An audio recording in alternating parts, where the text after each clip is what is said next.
diberikan tanggung jawab untuk membawa tentang materi kita kepada Kristus, jadi dalam bagian awal. Jadi,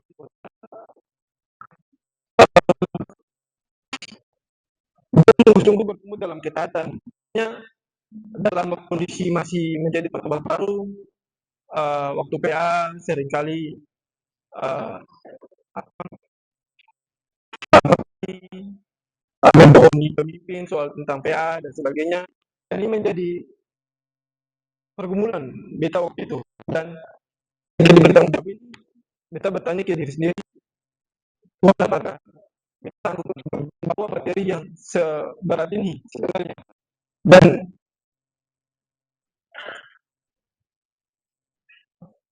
dalam membuat materi ini banyak pelajaran yang secara langsung menegur beta bahwa masih banyak kekurangan yang harus beta uh, lakukan untuk menjadi seorang taat. Bukan berarti beta berdiri teman-teman beta yang sudah paling taat antara teman-teman. Belum. Ketaatan itu sesuatu yang kita pergumulkan sampai seumur hidup. Sampai Tuhan datang yang kita waktu.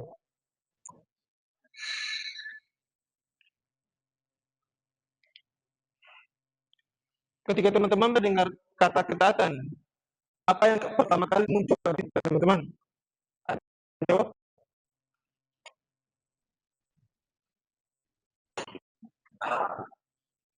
Disiplin. Patuh. Apa tadi teman-teman? Konsisten. Apa tuh? Komitmen. Ya teman-teman, jawab itu semua benar. Kita akan melihat apa arti dari ketaatan menurut KBBI dan Alkitab. Menurut KBBI, Kamus Besar Bahasa Indonesia, bahwa ketaatan merupakan sikap selalu patuh dan tunduk pada perintah atau aturan. Kalau menurut Alkitab, ketaatan bentuk penyerahan diri, komitmen seorang kepada Allah yang didasari oleh kasih. Menurut Roma 12 ayat 1 dan ayat 21.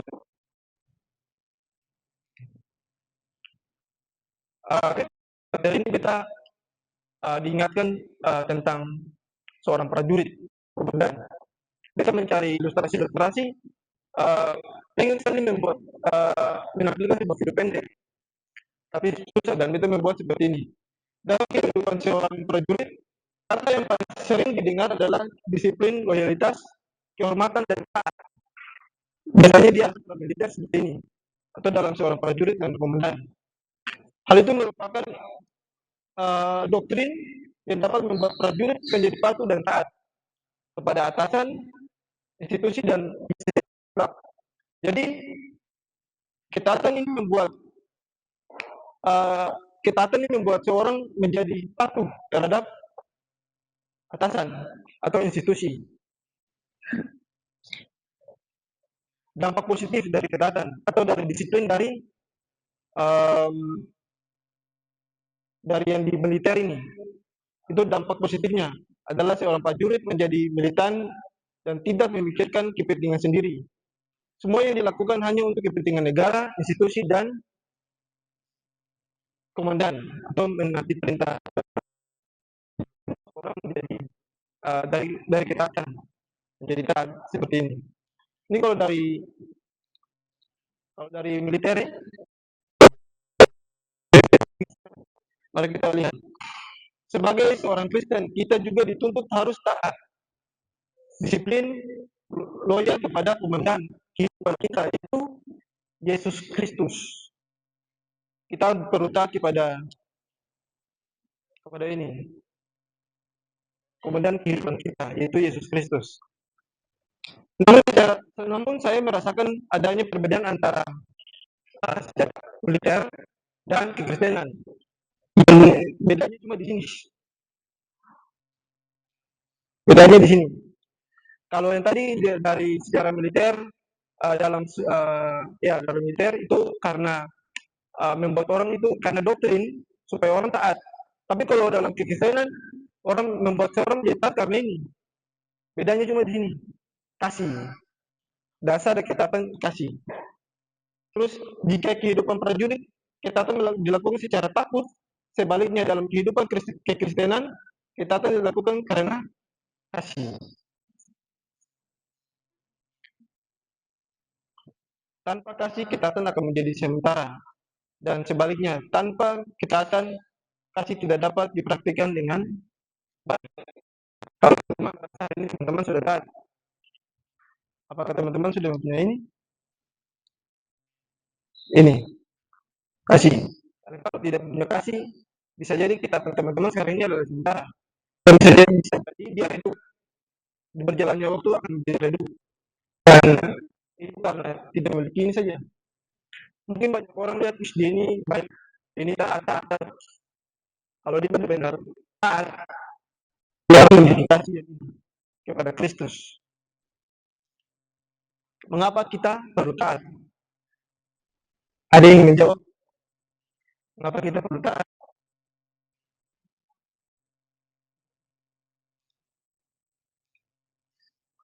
Yang pertama, mengapa kita perlu taat?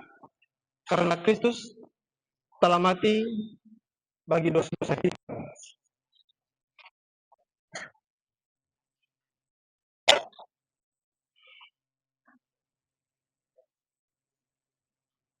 1 Petrus 3:18.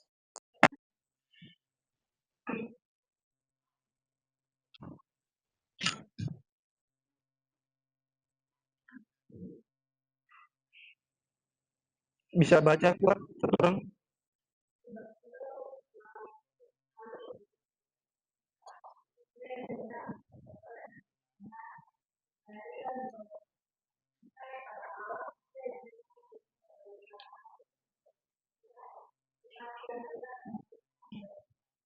Ya, kematian Yesus Kristus bagi dosa-dosa kita itu sangat-sangat kalau di firman Tuhan bilang tidak ada kasih yang lebih besar daripada kasih seorang saudara terhadap ya betul terhadap kita, maksudnya gitulah. Jadi karena kasih Allah yang begitu besar, karena Yesus telah mati bagi kita.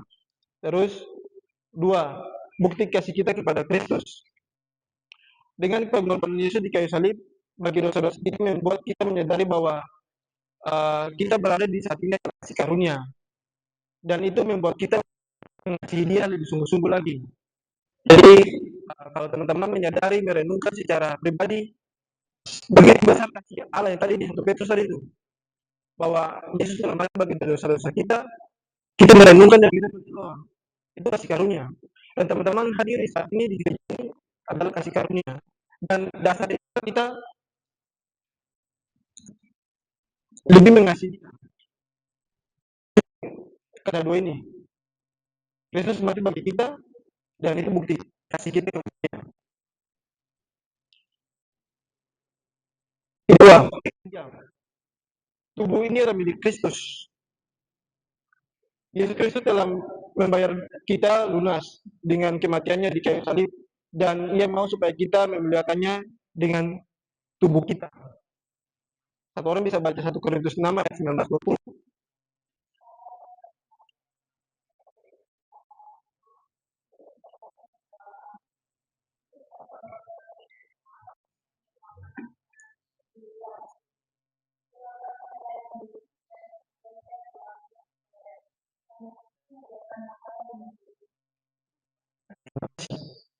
Ada satu perumpamaan, misalnya Piet dia punya cincin, atau dia punya emas nih, dia gade di Pegadaian. Sampai di Pegadaian, Piet dia tidak punya uang untuk mau tebus. Datanglah Acel. Acel datang tebus. Sekarang milik siapa? Kalung dan cincin itu milik Acel. Kira-kira itu seperti Kristus menebus kita. Jadi Kristus menebus kita dari dosa, makanya dia mau supaya kita memuliakan dia dengan tubuh kita, dan bisa membedakan dengan tubuh kita dengan ini taat. Belajar bagaimana untuk menjadi taat. Bisa paham kalau kita Kakak terlalu cepat. Oke. Berikutnya yang keempat, bukti iman kita kepada Kristus. Kalau bisa baca Yakobus 2 ayat 26.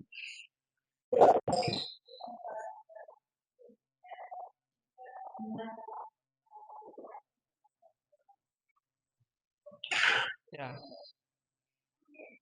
Kalau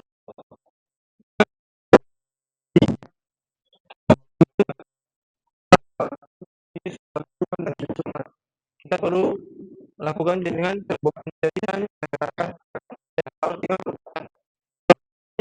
mengaku dengan perkataan saja bahwa si jahat juga itu bahwa tapi membedakan kita sebagai anak Tuhan dengan karena hari ini masih membuktikan dalam dengan kita kan berarti tidak ada bedanya saja kita dengan si jahat atau tidak beda. Jadi kita perlu membuktikan dengan tindakan. Itu menjadi perbedaan kita dengan si bisa kami mengakui sebagai Tuhan tidak bisa sebatas kata saja, tetapi juga harus dibuktikan dengan perbuatan. Kelima, mengalami Kristus di dalam hidup. Dengan mengalami Kristus membuat kita semakin mengasihinya di dalam kehidupan kita. Bisa baca Lukas 5 ayat 11.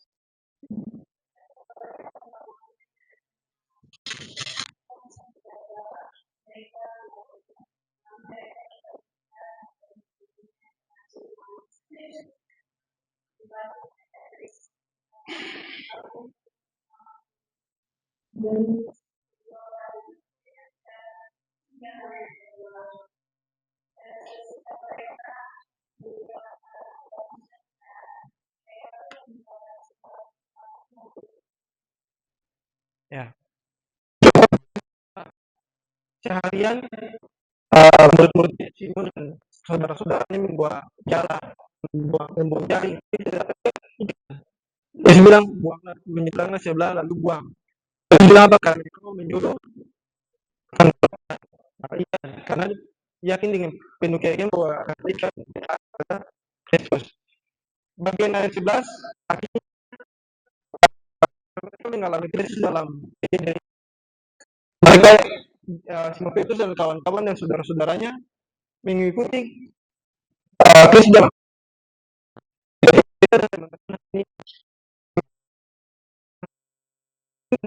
Kasih kita kepada dia semakin besar, bukan itu tanya,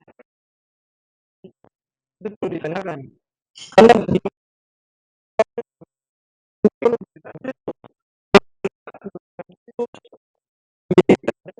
sebagainya. Itu karena mereka mengalami Kristus. Oke. Berikut, ini tidak jatuh ke dalam dosa. Di dalam ketaatan Tuhan dan firman Tuhan itu membuat kita tidak mudah jatuh dalam dosa. Dengan kepada Kristus dan firman-Nya membuat kita tidak mudah jatuh ke dalam dosa. Tuhan telah menyediakan firman Tuhan dan roh dalam diri kita. Supaya ketika kita membaca, Roh Kudus mengingatkan, oh tidak boleh gini dan tidak boleh gitu. Itu membuat kita tidak jatuh ke dalam dosa. Berikutnya, oh ini, dengan Kristus dan firman-Nya membuat kita tidak jatuh ke dalam dosa. Yang tadi, berikutnya, tidak menjadi anak-anak. Bisa baca Ibrani 12 ayat 8.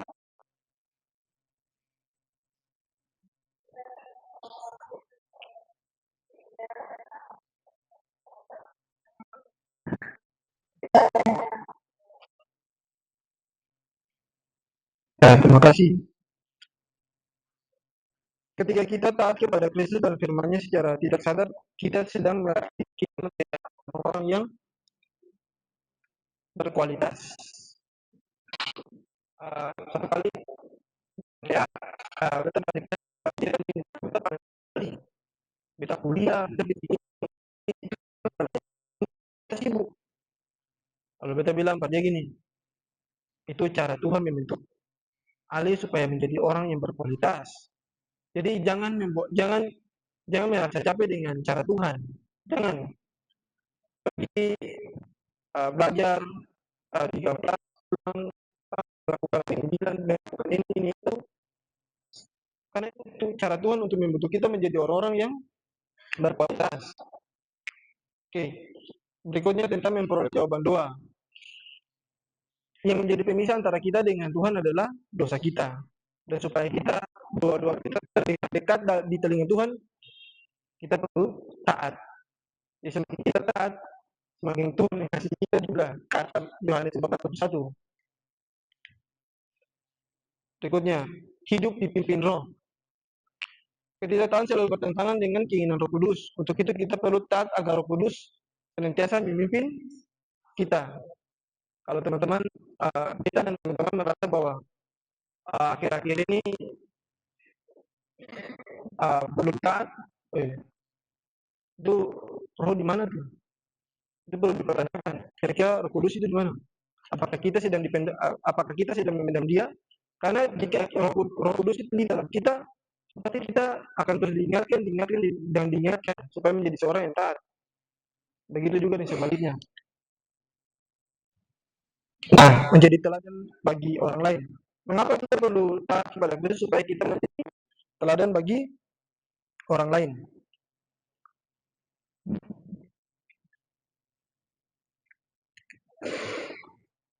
Hasil dari ketaatan adalah teladan. Tidak ada ketaatan tidak menghasilkan teladan. Ingat ya, kalau hari ini teman-teman mau ingin menjadi teladan bagi sesama, kita harus teladan. Kita harus taat kepada Kristus. Atau khususnya teman-teman yang sedang menurut lain, kita perlu menjadi teladan. Ada penjelasan tentang teladan di bagian belakang. Akibat tidak taat itu dalam dosa. Kira-kira di teman Adam dan Hawa tidak tahu, jangan engkau memakan buah dengan teman ini. Tapi karena Hawa tergoda dan dalam hasutan si jahat, akhirnya dia memakan buah, akhirnya dia jatuh dalam dosa. Sampai sini pasti teman-teman paham. Rusaknya hubungan pribadi dengan Tuhan. Seandainya ketika Adam dan Hawa jatuh di apa yang terjadi? Adam mengeluarkan atau mengeluarkan dari Taman Eden. Adam dan Hawa. Artinya itu hubungan menjadi renggang, menjadi terpisah. Ini karena ini ketidaktaatan. Terus berikutnya terhambat pertumbuhan rohani tidak pertumbuhan rohani terhambat dan tidak berbuah karakter dan jiwa-jiwa. Kalau dalam hal tentang karakter, jatuhan manusia di Taman Eden itu yang hilang adalah karakter. Itu 9 buah baro itu yang hilang. Itu yang membuat hasil dari ketidaktaatan Taman Eden membuat itu hilang, karakternya tidak ada. Terus jiwa-jiwa, karakter itu. Kalau kita tidak taat, artinya tidak ada. Akhirnya bagaimana menghasilkan jiwa-jiwa? Nanti ada penjelasan tentang teladan tentang jiwa-jiwa. Berikutnya, tidak mendapatkan upah kehidupan sekarang maupun kehidupan yang akan datang. Artinya kalau dalam hal tentang kehidupan sekarang mungkin hal duniawi, itu hambat karena kita tidak taat. Terus tentang kehidupan yang akan datang seperti tentang kehidupan kekal, kehidupan tidak boleh karena kita tidak taat. Dan terakhir, tidak menemukan kehendak Tuhan. Untuk menemukan kehendak Tuhan, yaitu dalam firman Tuhan. Tidak ada yang lain. Dan yang juga dalam persekutuan. Tapi untuk mencari kehendak Tuhan bagi kehidupan kita, satu-satunya jalan cuma kita kepada Kristus. Bagaimana ketaatan?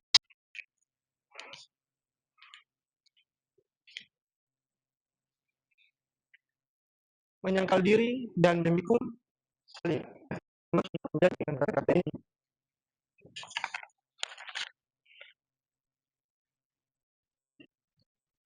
Kalau tentang menyangkal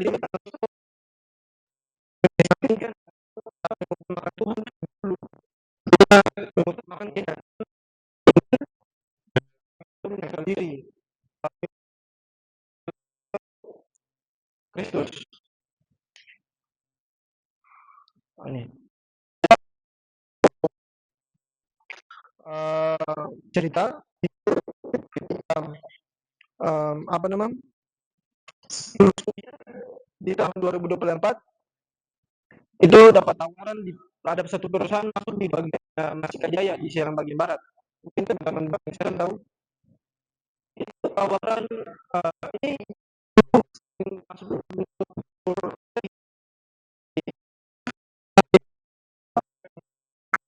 sementara mendampingi perusahaan di dalam uh, waktu itu mereka menawarkan untuk bekerja dan teman-teman tahu gaji berapa satu bulan 5 sampai 6 juta masih juga masih bisa nego ya dan banyak pertimbangan yang kita pertimbangan kita ada di hari sekolah belum nah itu kan pula itu ada pertimbangan yang besar tertutup tentang menolong orang itu bagi beda adalah menolong orang itu itu itu membuat kita memutuskan untuk menolak 6 juta itu ada saksinya ada kakak dulu itu dicek itu kalau yang membutuhkan sekarang di atas 100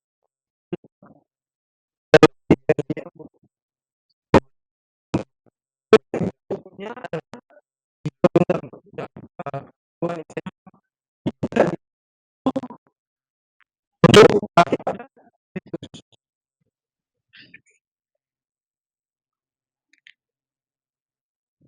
nah, berikutnya uh, memberikan diri dipimpin oleh Tuhan. Ketika kita menerima Yesus Kristus sebagai Tuhan, hidup kita maka kita pun mempercayakan seluruh kehidupan kita dipimpin oleh Tuhan. Di dalam buku 4 Tuhan Kristus kepada Tuhan kerajaan itu belajar sampai buku 4. Ketiga, berbeda dengan Tuhan. Teman-teman perlu baca ini lalu merenungkan. Semakin kuat hubungan kita dengan Tuhan, semakin kuat juga hubungan kita kepada Tuhan. Balik kepada pengertian pengertian adalah komitmen kepada Tuhan. Jadi kunci untuk supaya kita taat kepada Kristus ini teman-teman, hubungan pribadi dengan Tuhan. Itu paling penting. Kalau kita tidak melakukan ini hubungan pribadi dengan Tuhan, kira-kira yang tadi kita bilang ketaatan itu sementara itu akan bisa terjadi karena kita tidak bangun hubungan pribadi dengan Tuhan.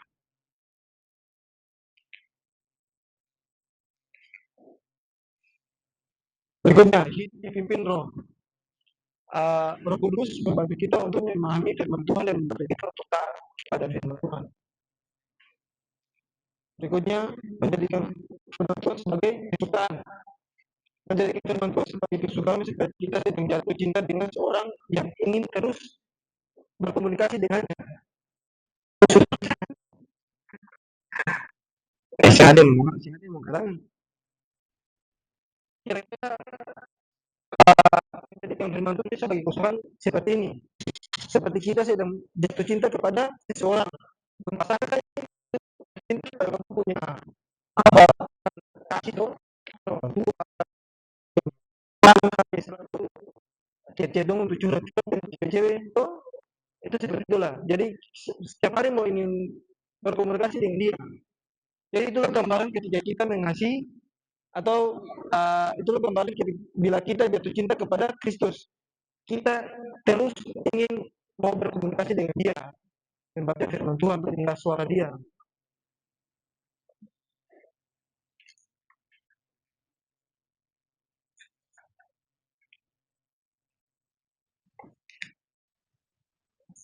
berikutnya tetap terhubung dalam persekutuan.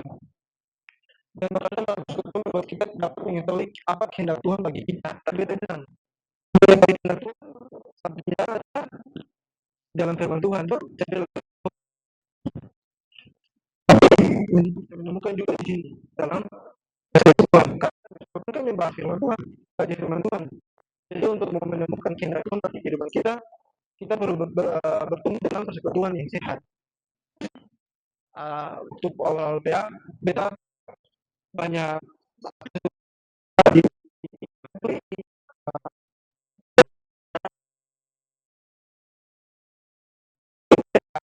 ini bilang gini, satu tempat yang bertumbuh, yang betul-betul kita bisa bertumbuh di situ.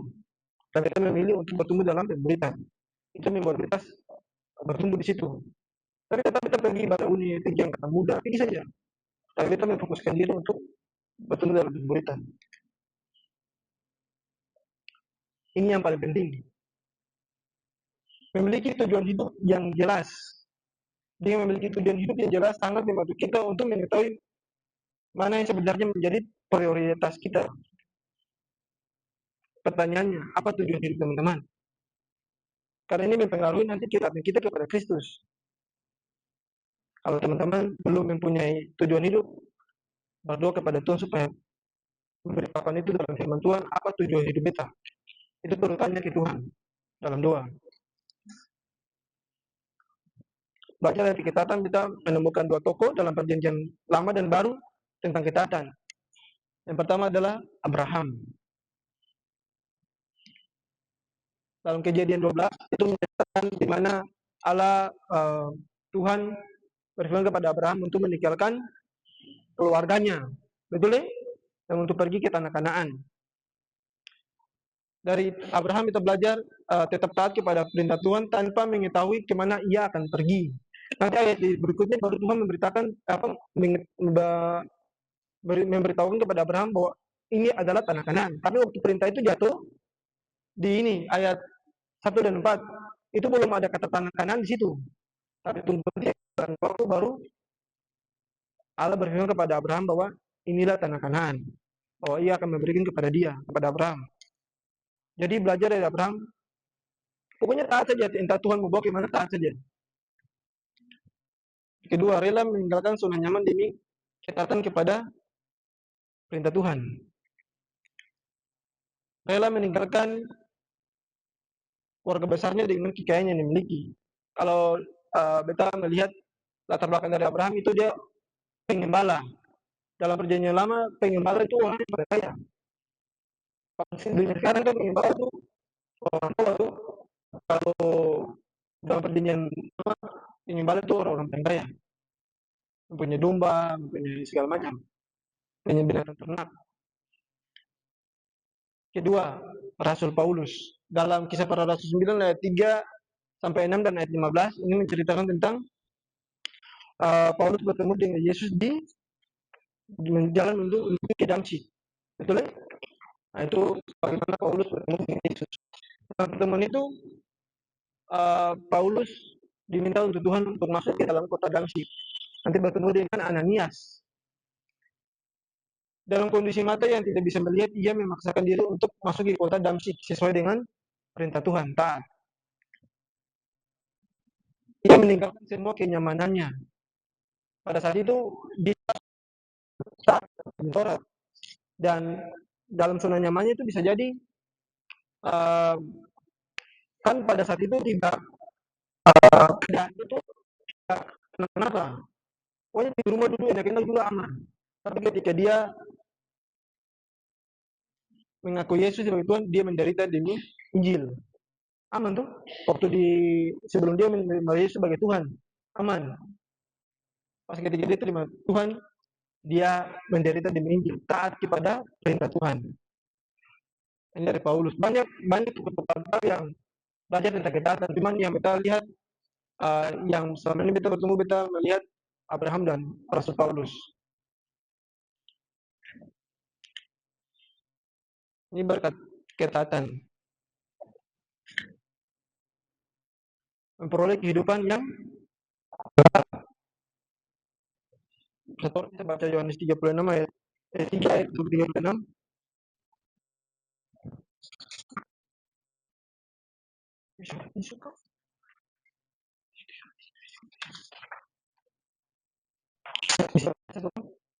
Yohanes 4 ayat 36.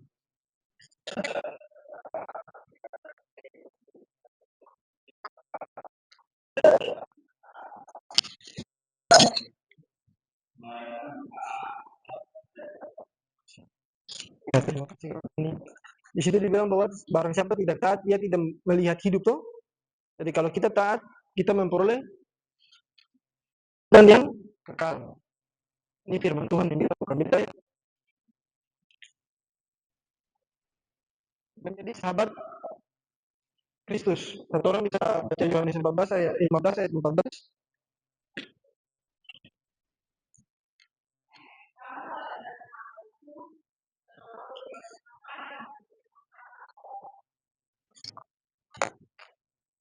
Ya, terima kasih.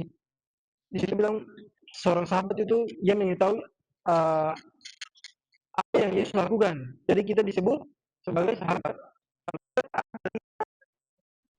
Sahabat. Coba coba kita ke kampus. Kalau sahabat-sahabat kita yang dalam kelas itu biasa saja. Coba kita bilang kita sahabat Kristus. Luar biasa sih.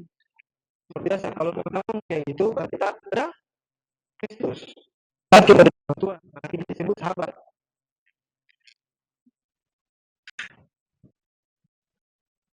Nah, ini memperoleh kedudukan yang baik atau menjadi pemimpin. Kalau di dalam ulangan itu kalau tidak salah, anak Tuhan itu tidak menjadi ekor, tetapi menjadi kepala. Jadi kepala kecuali kita taat. Kita ini bagi teman-teman yang sudah kerja taat saja dengan pekerjaan yang ada. Perlahan juga mungkin jabatan naik, gaji naik. Bagi teman-teman yang sudah bekerja, kita perlu taat dengan hal kecil. Kemungkinan kita disebut orangnya besar. Belajar hal kecil nanti di belakang ada pengharapan. Memperoleh berkat. Bisa baca Mazmur 18 ayat 26 27.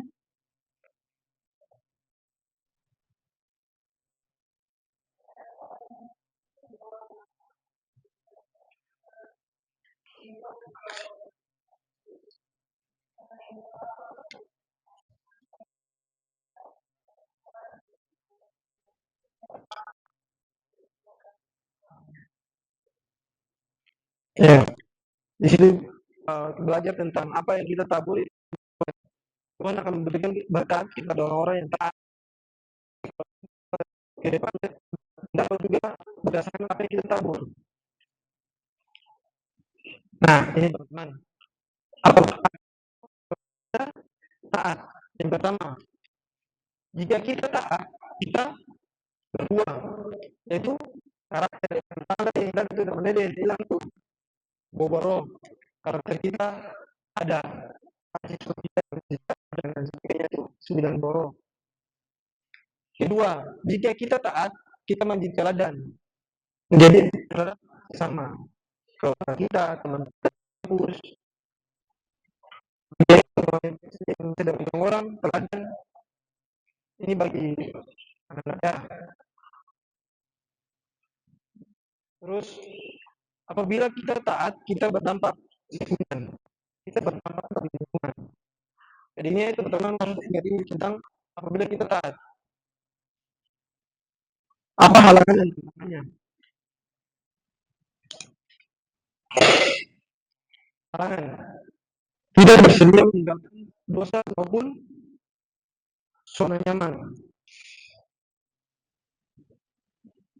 Tidak bersedia meninggalkan dosa ini.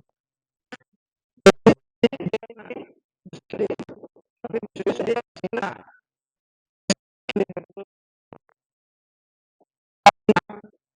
paling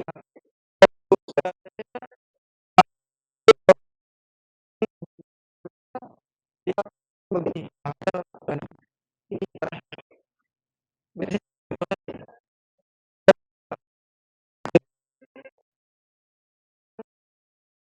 Satu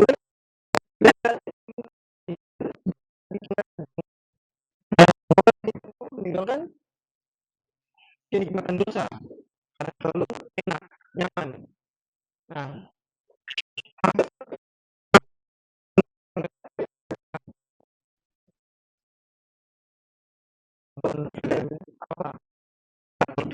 dan game.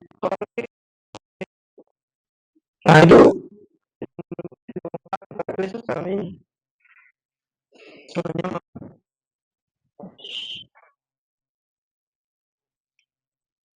lebih mencintai dunia daripada mencintai Kristus.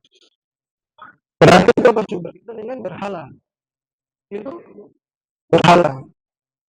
Pertanyaannya, apa berhala teman-teman? Apa lagi? Hah? Tempat tidur. Mirip lagi. Apa lagi? Yang berkaitan dengan berhala, lebih berhala tuh lebih mengutamakan dia daripada Kristus. Itu berhala. Jadi kalau sesuatu yang lebih dahulu dari Kristus, berhala.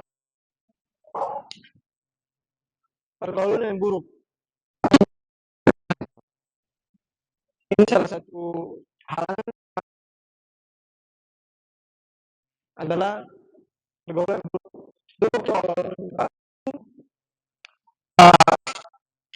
Hidup dalam kedagingan, banyak hal yang kita lakukan.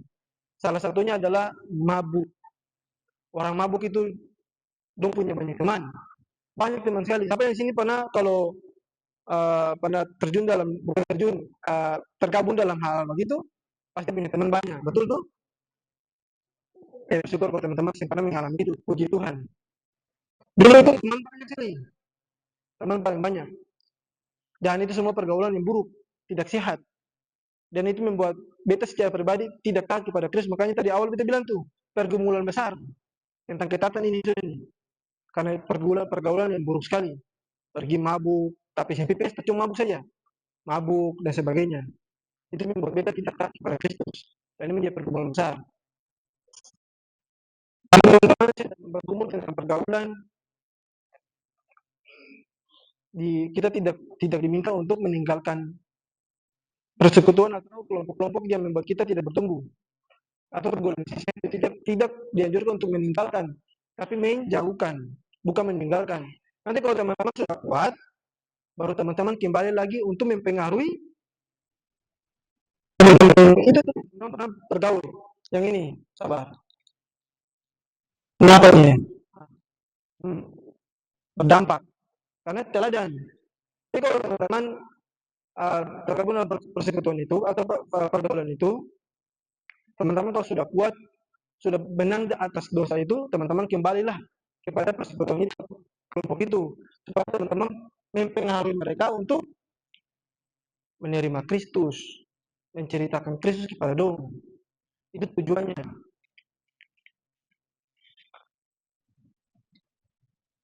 Bisa paham tuh? Untuk kayak gini, nah ini motivasi yang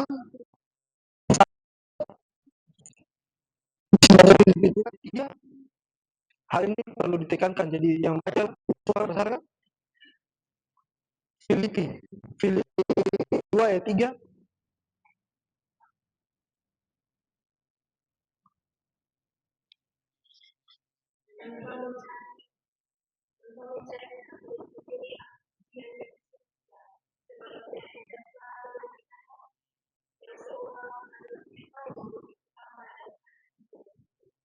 Oke.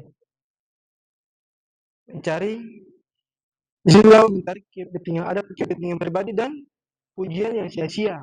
Kalau pujian sia-sia bisa diartikan sebagai haus validasi.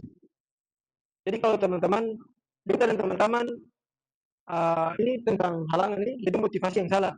Biasanya orang yang mau bertaat bisa jadi karena ini nih, motivasi yang salah. Kepentingan pribadi dan mau orang lain memuji kita atau haus pujian atau haus akan validasi. Jadi hati-hati.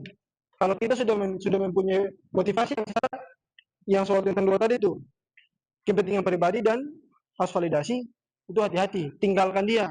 Karena apa? Yang tadi tuh, dasar ketaatan kasih toh. Kalau kalau tidak dasarnya bukan kasih, itu akan menjadi sementara. Dan teman-teman hari ini bilang beta taat, tapi kalau dia kayak gini, ini 1 tahun 2 tahun taat, pas selanjutnya hilang.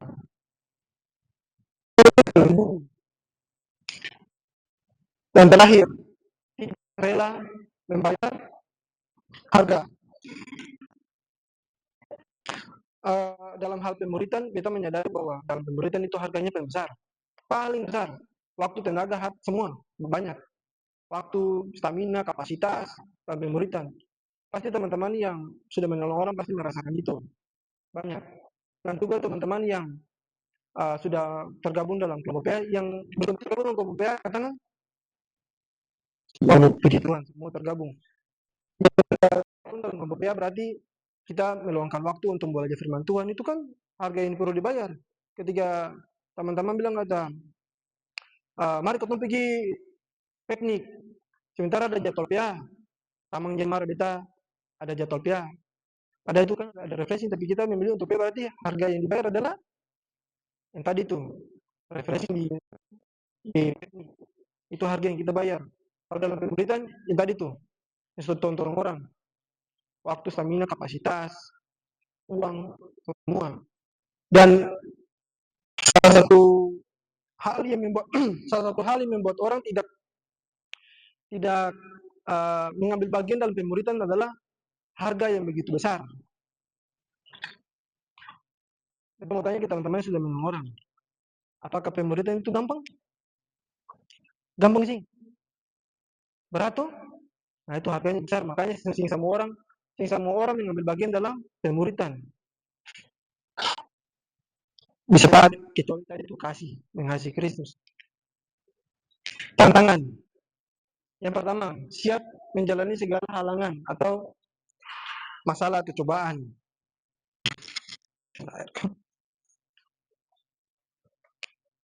Oke. Kedua, siap mengalami proses pembentukan seperti seorang tempat besi, kira-kira seperti kita lah, kita di tempat diberi masalah, cobaan, supaya kita mengalami pertumbuhan rohani tentang hal karakter.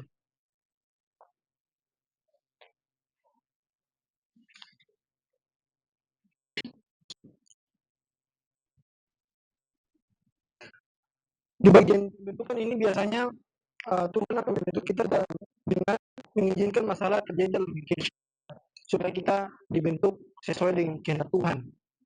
Supaya kita mengalami pertumbuhan rohani atau karakter, kasih sukacita yang sebagainya tadi, karena itu cara Tuhan membentuk kita. Bentuknya siap dibenci oleh dunia, keluarga, sahabat, dan lain-lain. So, uh, kita punya yang kita tidak sehat, ketika bertumbuh kita sudah mengingat mereka 1 tahun, ketika kembali apa yang teman apa yang mereka katakan, Andre teman itu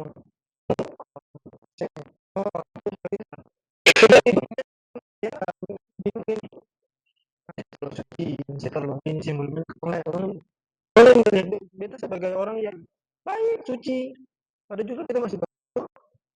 Nah itu yang waktu meninggalkan kebutuhan itu. Dan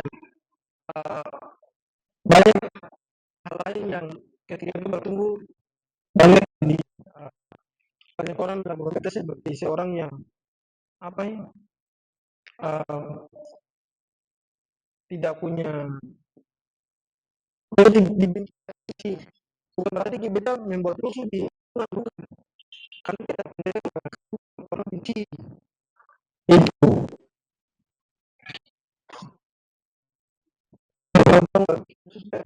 benci kita saya dan siapa yang bayar harga, tenaga, waktu, dan harga masih banyak lah sebenarnya. Itu tentang namanya itu tentang hak kepribadian, terus di oke, ini hal praktis yang bisa kita lakukan bagi teman-teman yang uh, masih baru belajar ini. Yang pertama, bangun hubungan pribadi dengan Tuhan. Yaitu doa. Buatlah Tuhan doa.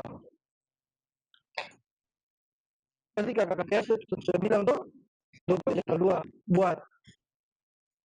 Buat jadwal dua itu di hari dimana teman-teman tidak buat apa-apa.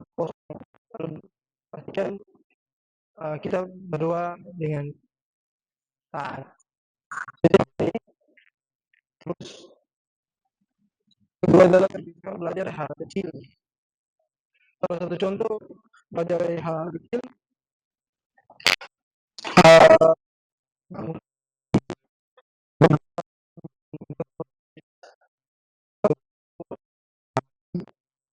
memberikan kita nafas kehidupan. Amin. Lalu melakukan aktivitas.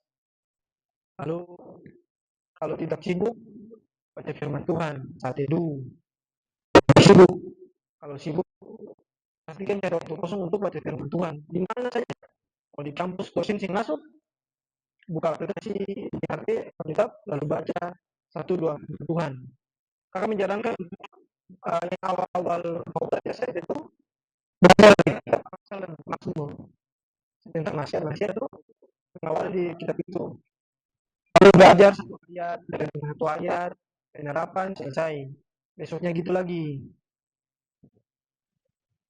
Kalau sudah tambah perikop, belajar perikop. Nah, itu yang kita lakukan. Terus berikutnya adalah melakukannya dengan setia. Ya, bagian kedua itu bagian kecil, lakukan itu sampai teman-teman menjadi gaya hidup. Artinya satu hari kalau bangun pagi tidak mengucap syukur kepada Tuhan itu ada yang kurang gitu. Nah itu sudah jadi gaya hidup. Ya bangun pagi langsung belum aktivitas, terima kasih Tuhan atas nafas hidup yang kau berikan, amin. Nah, itu setiap hari lakukan menjadi gaya hidup. Terus saat itu satu hari kalau tidak baca firman Tuhan pasti yang kurang. Nah itu sudah gaya hidup. Terus menerus supaya menjadi gaya hidup.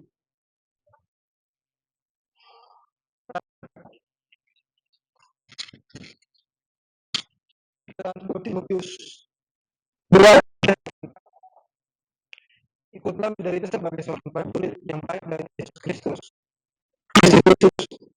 Seorang prajurit yang sedang berjuang untuk tidak memusingkan dirinya di soal-soal kehidupannya, supaya dengan demikian ia berkenan kepada komandannya. Kita mau berkenan layak di hadapan Tuhan, kita perlu taat. Seorang prajurit tidak memusingkan dirinya demi Kristus. Kalau kita medan perang, itu bisa kita bom jatuh di muka komandan, dia bisa follow bom itu, yang penting dia komandan hidup. Itu artinya dia rela mati demi komandan. Demikian juga kita rela mati demi Kristus. Makanya di Filipi Paulus bilang apa? Hidup itu adalah yang paling luar biasa. Kalau kita sudah siap mati untuk Kristus, itu komitmen kita dengan dia supaya kita berkenan kepada Tuhan, kepada komandan kita. Tidak ada perintah yang ditolak dari seorang prajurit. Jika ada, itu adalah prajurit yang tidak taat. Bisa memahami? Jadi kalau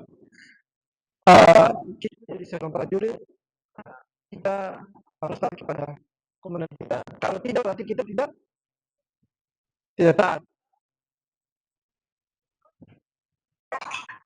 Oke, terima kasih.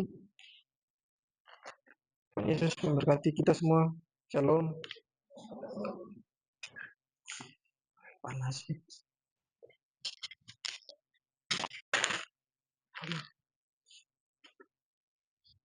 Jam berapa sih? Aku lupa berapa ya? Kurang 2 jam.